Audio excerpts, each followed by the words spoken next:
Hello everyone, welcome to our YouTube channel devoted for civil services. तो आज हम बात करेंगे, जैसा कि मैंने कहा था, कि नीति निर्देशक तत्व यानी कि जो है भाग 4 के तहत ये आता है आर्टिकल 36 से 51। ठीक है ना। तो इसमें हम देखेंगे शब्दावलियाँ इसकी क्या हैं, उसके बारे में चर्चा करेंगे। निर्देशक तत्व का महत्व के बारे में देखेंगे, निर्देशक तत्व की प्रकृति के बारे में देखेंगे, और संवैधानिक प्रावधान जो दिए गए हैं उनके बारे में बात करेंगे, और मूल अधिकार बनाम निर्देशक तत्व जो हैं उनके बारे में बात करेंगे। और जो डॉक्टर अंबेडकर ने जो है निर्देशक तत्व को इंस्ट्रूमेंट ऑफ डायरेक्शन या निर्देश के प्रपत्र के रूप में इनको देखा है। कंसाइंस ऑफ कॉन्स्टिट्यूशन, संविधान के अंतरात्मा भी कहा है उन्होंने इसे। और जो है इसको मतलब निर्देशक तत्व मूल अधिकार के बारे में जो है काफ़ी ज़्यादा उन्होंने डिटेल्ड बताया भी है। मूल अधिकार उन्होंने बताया व्यक्तिगत स्तर पर है। निर्देशक तत्व क्या है? समूहों को प्राप्त अधिकार हैं। और मूल अधिकार मैंने क्या बताया था कि राज्य के विरुद्ध प्राप्त हैं, मतलब राज्य इन्हें छीन नहीं सकता है। और जो है ऐसा नहीं करना, ये बातें उसमें मेंशन है। राज्य के विरुद्ध का मतलब ये हो गया, ठीक है ना। तो मैंने क्या बताया कि जो निर्देशक तत्व हैं वो निर्देश के प्रपत्र के रूप में हैं, राज्य के मार्गदर्शक सिद्धांत हैं ये, और राज्य के सकारात्मक दायित्व के रूप में भी देखने को मिलता है ये। तो बात समझ में आई। ये आर्टिकल 37 में भी लिखा है कि देश के शासन में मूलभूत हैं ये, और विधि बनाने में इन तत्वों को लागू करना राज्य का कर्तव्य होगा, ठीक है ना। फिर सेकंड आता है कि राज्य के कल्याणकारी स्वरूप का आधार भी है निर्देशक तत्व। तो मतलब ये राज्य बताया दो टाइप के, मैंने बताया था आपको दो टाइप के हैं। पुलिस स्टेट हो गया, जैसे कानून व्यवस्था बनाए रखना, लोगों के जीवन में हस्तक्षेप ना करना।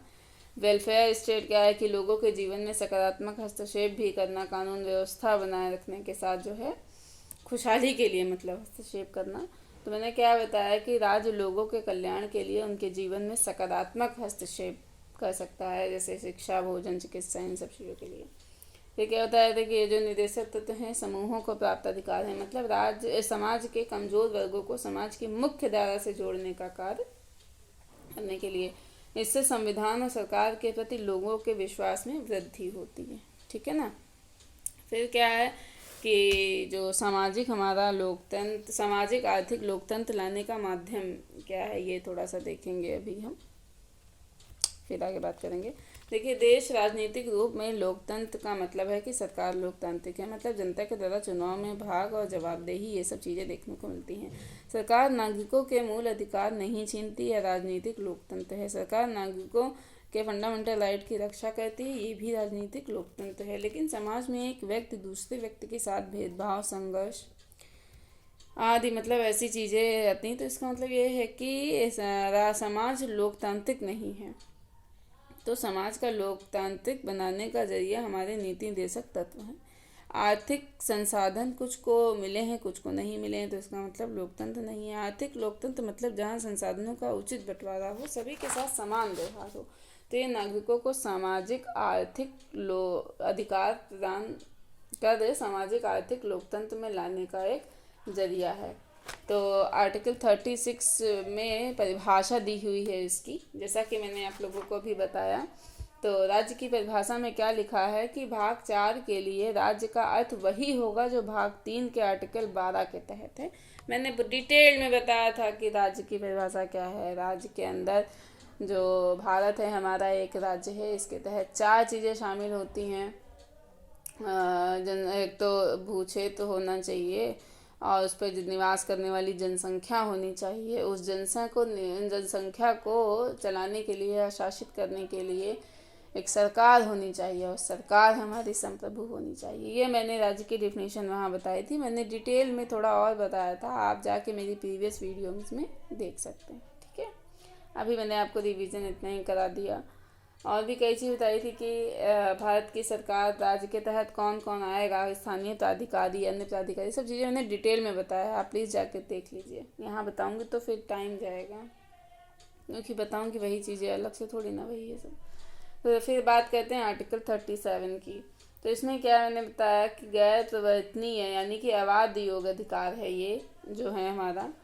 नीति निर्देशक तत्व हैं उनके बारे में, और देश के शासन में मूलभूत है ये नीति निर्देशक तत्व, और विधि बनाने में इन राज्यों को लागू करना राज्य का कर्तव्य होगा। ठीक है ना।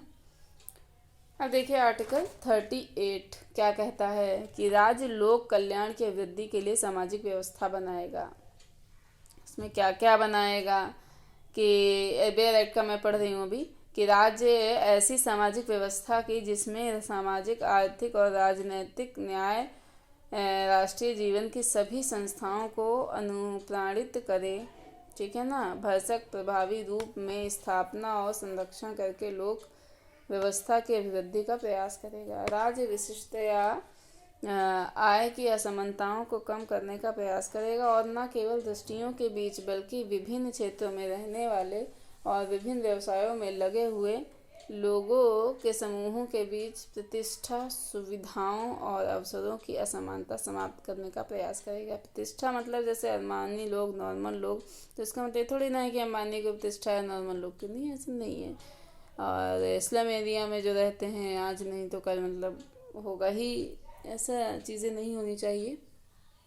और सुविधाएं जैसे शहर गांव में शिक्षा, हेल्थ और क्या भोजन, इस टाइप की चीज़ें जो है देखिए दीजिए, दोनों जगह सेम सुविधाएं होनी चाहिए। ठीक है ना। और अवसरों के समानता का मतलब अंबानी के बेटे के लिए लोन का नियम दूसरा है, नॉर्मल लोगों के लिए लोन का नियम दूसरा होना चाहिए, तो ऐसा नहीं है, सेम प्रोसीजर। ठीक है ना। तो एक ऐसा, तो ये जो 38 है इसमें राज्य का मकसद क्या होगा ये बताया गया है। तो आप 38 के 1 में मैंने भी आपको बताया, आप चाहे तो बेयर एक्ट अपना पढ़ भी सकते हैं। तो देखिए एक ऐसा सोशल ऑर्डर एक होता है, पॉलिटिकल ऑर्डर होता है। देखिए एक सोशल ऑर्डर होता है, एक पॉलिटिकल ऑर्डर होता है, कि राज्य को हम न्याय पर आधारित कर रहे हैं, राज्य की बात नहीं चल रही है, समाज की बात चल रही है। तो समाज में एक ऐसी व्यवस्था हो जहाँ कोई भेदभाव ना हो, जहाँ सामाजिक न्याय हो, समाज में कोई ऊंच नीच ना हो, जाति, धर्म, भाषा, क्षेत्र के आधार पर कोई भी ऊंच नीच नहीं होनी चाहिए। आर्थिक न्याय हो, मतलब वहाँ पर संसाधनों का इतना मनमाना वितरण ना हो कि कोई व्यक्ति अमीर से अमीर होता चला जाए और कोई व्यक्ति गरीब से गरीब होता जाए। राजनीतिक न्याय हो, मतलब कि संविधान भले ही लोगों को मत देने का अधिकार दे रहा है, लेकिन अगर समाज उन्हें मत ना देने दे तो न्याय कैसे होगा। तो पहले देखा जाता था कि जो अनुसूचित जातियां आदि की बस्तियों को दबंग लोगों के द्वारा वहां रहने वाले लोगों को मत देने से रोका जाता था। अगर संविधान ने हमें मत देने का अधिकार दिया लेकिन समाज हमें मत देने से रोक रहा है, तो ये क्या है कि चीज़ें गलत हैं। महिलाओं को घर की चार दीवारी के बाहर निकल कर मत देने के योग्य नहीं माना जाता था, तो यह राजनीतिक न्याय नहीं था। आज भी महिलाओं के चुनाव में भागीदारी, उनकी राजनीतिक सक्रियता ना के बराबर देखी जाती है, तो ये राजनीतिक न्याय नहीं है। राजनीतिक न्याय का मकसद है कि देश की सभी संस्थाओं में सामाजिक, आर्थिक और राजनीतिक न्याय को स्थापित किया जा सके। अब आप देख सकते हैं बेयर एक्ट में जो लिखा है 38 का 1 और 2 देख सकते हैं। तो मैंने 38 आर्टिकल में क्या बताया, 2 एरो बना लीजिए। एक तरफ आप लिख सकते हैं कि राज्य द्वारा लोक कल्याण के लिए ऐसी सामाजिक व्यवस्था की स्थापना की जाए जहां पर सामाजिक, आर्थिक, राजनीतिक न्याय। ठीक है। दूसरी तरफ क्या है कि 44वें संविधान संशोधन के तहत इसमें संशोधन किया गया, मतलब 44वें कॉन्स्टिट्यूशनल अमेंडमेंट एक्ट के तहत इसमें संशोधन किया गया कि आय की असमानता को कम करने का प्रयास। ठीक है ना। जैसे रोजगार योजनाएं लानी चाहिए, मुद्रा योजना, स्टार्टअप, स्टैंड अप, ये सब हैं भी, सौभाग्य योजना, भारत नेट, ये सब चीज़ें, और जो है अर्बन योजना, स्मार्ट गांव करने की योजना, मतलब बनाने की योजना, ऐसा, और जो है करारोपण नीति, ये सब चीज़ें। और दूसरी तरफ क्या है कि प्रतिष्ठा, सुविधा और अवसर की असमानता को समाप्त करने का प्रयास किया जाए। तो आई होप आप लोगों को समझ में आया होगा 38 आर्टिकल हमारा क्या कहता है, बहुत आसान है। तो ठीक है ना। तो अब आप चाहें तो जैसे मैंने अभी कुछ योजनाएं बनाई हैं, तो आप कुछ योजनाओं की जो इम्पोर्टेंट योजनाएं हैं उनमें आप बना सकते हैं, कर सकते हैं कि ये कब प्रारंभ हुई, क्यों प्रारंभ हुई, उद्देश्य क्या है, विशेषता क्या है, संवैधानिक प्रावधान से जुड़ा है या नहीं, सकारात्मक पक्ष या उपलब्धियां क्या हैं, चुनौतियां क्या हैं, निष्कर्ष क्या हैं, आप इनको पढ़ सकते हैं। तो देखिए देखते हैं आर्टिकल 39। अनुच्छेद मतलब 39A कहता है पुरुष व स्त्री सभी नागरिक को आजीविका के पर्याप्त साधन प्राप्त करने का अधिकार है। ठीक है ना। आजीविका क्या है कि अस्तित्व संरक्षण के लिए की जाने वाली आर्थिक गतिविधियाँ। ठीक है ना, अस्तित्व संरक्षण के लिए की जाने वाली आर्थिक गतिविधियाँ जैसे कृषि, पशुपालन, उद्योग, व्यवसाय आदि।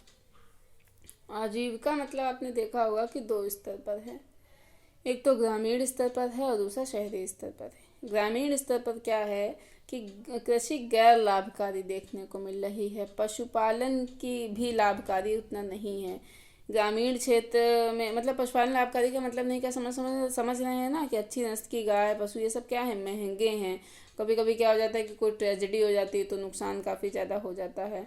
और गैर जो कृषि है वो गैर लाभकारी क्यों है, क्योंकि छोटे खेत हैं तो कम उत्पादन होता है।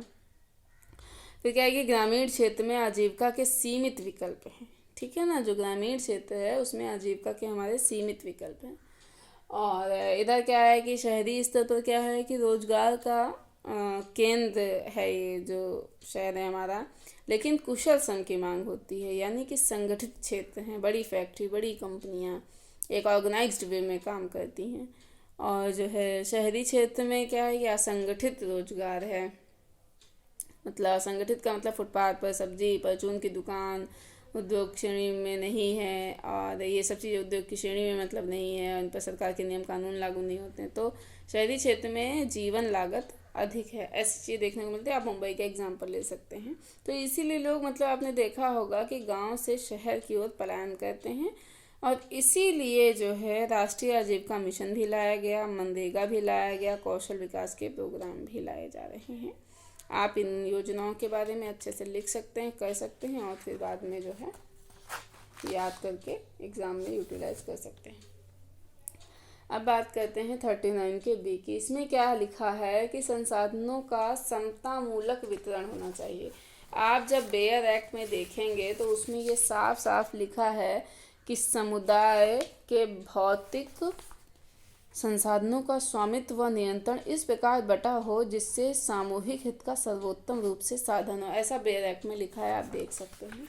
तो उसमें क्या है कि राष्ट्रीय खाद्य सुरक्षा एक्ट है, उज्ज्वला योजना है इसमें, और फिर क्या है कि न्यूनतम समर्थन मूल्य है। तो ये सब चीज़ें भी आप जो है समतामूलक वितरण इन्हीं सब के माध्यम से हो रहा है, आप इनको अच्छे से पढ़ सकते हैं। फिर जो है क्या है कि 39 के गाँव में क्या लिखा है। 39 के गाँव में लिखा है कि आर्थिक बेयर एक्ट का पढ़ रही हूँ, आर्थिक व्यवस्था इस प्रकार चले जिससे धन और उत्पादन साधनों का सर्वसाधारण के लिए अहितकर संकेंद्रण न हो, यानी कि उत्पादन के साधनों के केंद्रीकरण पर रोक लगाई गई है। जबकि वर्तमान में क्रोनी पूंजीवाद गंभीर समस्या है। क्रोनी पूंजीवाद का मतलब क्या होता है कि कुछ वर्गों में ही संसाधनों का केंद्रीकरण है। तो देखिए लोगों का कहना है कि सरकारी क्षेत्र भ्रष्ट है, नौकरशाह भ्रष्ट हैं, बीएसएनएल इसीलिए बंद हो रहा है, निजी क्षेत्र मेहनत करते हैं, लाभ के उद्देश्य से काम करते हैं तो पारदर्शिता होती है, और जो है प्रोफेशनल रहते हैं लोग। तो 90 के दशक में हमने निजी क्षेत्रों को बढ़ावा दिया तो कंपटीशन भी हुआ, लेकिन क्वेश्चन क्या वाकई जो निजी क्षेत्र हैं या जो पूंजीवाद हैं वह अपनी योग्यता के दम पर बढ़ा हुआ है? क्या वाकई यह व्यवस्था सभी के लिए एक जैसी है? तो ऐसा नहीं है, क्योंकि ये जो क्रोनी पूंजीवाद में जो संसाधनों का केंद्रीकरण है इसकी अपनी एक बहुत बड़ी वजह है। इन लोगों ने गलत या अवैध तरीके से संसाधनों पर नियंत्रण किया है। कैसे? इन लोगों ने गलत तरीके से गठजोड़ क्रोनी पूंजीवाद का मतलब nexus between industrialist and politician and bureaucrat से, इन सब के माध्यम से ये सब चीज़ें हुआ। कहने का मतलब ये है कि उद्योगपति, राजनेता, नौकरशाहों के बीच एक ऐसा गठजोड़ है जहां तीनों एक दूसरे का समर्थन करते हैं। हर्षद मेहता, नीरव मोदी, विजय माल्या ऐसे ही नहीं इतने बड़े आदमी बन गए, खुलासा होने के बाद एक दूसरे पर आरोप लगते हैं। तो मैंने क्या बताया कि जो क्रोनी पूंजीवाद है कुछ ही वर्गों में संसाधनों का केंद्रीकरण होता है, संसाधनों पर नियंत्रण होता है, गठजोड़ के कारण ये चीज़ें होती हैं। राजनेता, नौकरशाह और पूंजीपति। क्रोनी पूंजीवाद का उद्देश्य क्या है कि सरकार से अधिक से अधिक सुविधा प्राप्त करने के इसी को कहते हैं कि रेंट शूकिंग एटीट्यूड, इसी को कहते हैं। तो इसमें क्या होता है कि आसान शर्तों पर भूमि अधिग्रहण होता है, कर अवकाश करों में कटौती होता है। तो ये चाहते हैं कि अंबानी अडानी सरकार लोगों से ज़मीन लेकर हमको सस्ते दाम पर जो है दे दे, या भूमि अधिग्रहण बिना किसी जटिलता के सरकार हमारे ऊपर कम कर लगाए, श्रम कानून आसान कर दे। यानी अगर घाटे में जाए तो सरकार हमारा घाटा उठाए, बैंकों में हमारे ऋण माफ़ कर दे, ऐसे ये देखने को मिलते हैं। तो श्रम कानून आसान कराना चाहते हैं, वित्तीय प्रोत्साहन चाहते हैं। क्रोनी पूंजीवाद की समस्या के समाधान के लिए सरकार जो है प्रतिस्पर्धा आयोग का गठन करती है, बैंकों में सुधार करती है, भ्रष्टाचार कानून में संशोधन करती है। मतलब किया है, करना चाहिए। लोग ऐसे कह रहे, क्या था कि पहले रिश्वत देना आसान था, अब थोड़ा सा दिक्कत वाली बात है। तो ये सब चीज़ें सरकार ने किया है। अब बात करते हैं 39 के डी की। इसमें ये साफ साफ लिखा है कि पुरुष और स्त्रियों दोनों का समान कार्य के लिए समान वेतन हो। इसमें सही ये वर्ड यूज़ किया गया है, जैसे रणधीर सिंह वाद में कहा गया है। मतलब कि ये है समान कार्य के लिए समान वेतन, कि महिला का वेतन कम और बार्गेनिंग नहीं कर सकती हैं, और पुरुष शारीरिक मजबूत होते हैं तो उनका मतलब पैसा उनको ज़्यादा, ऐसा देखने को कहीं कहीं मिलता है, लेकिन ऐसा नहीं होना चाहिए। ये चीज़ें नहीं होती, समान कार्य के लिए समान वेतन। रणधीर सिंह वाद में ये आया कि ये धारणा प्रस्तावना में निहित समाजवादी आदर्श को मूर्त रूप देने के लिए महत्वपूर्ण है। समान कार्य के लिए समान वेतन अनुच्छेद 14, 16 और 39 के डी के तहत दिए गए हैं। ठीक है ना। तो 3 चीज़ें देखने को मिलती हैं। अब आप देख सकते हैं 39 के अंगा में लिखा है कि पुरुष और स्त्री कर्मकारों के स्वास्थ्य और शक्ति का तथा बालकों की सुकुमार अवस्था का दुरुपयोग न हो, और आर्थिक आवश्यकता से विवश होकर नागरिकों को ऐसे रोजगार में न जाना पड़े जो उनकी आयु या शक्ति के अनुकूल ना, मतलब स्थिति अमानवीय नहीं होनी चाहिए। तो कई बार मेल और फीमेल हेल्थ उनकी नहीं ठीक रहती है, लेकिन फिर भी लेकिन क्या है कि यदि आप ऑफिस नहीं गए हैं तो वहाँ से निकाल दिया जाएगा, कंपनी से निकाल दिया जाएगा। मालिक ऐसी धमकी देते हैं, जो कि गलत है।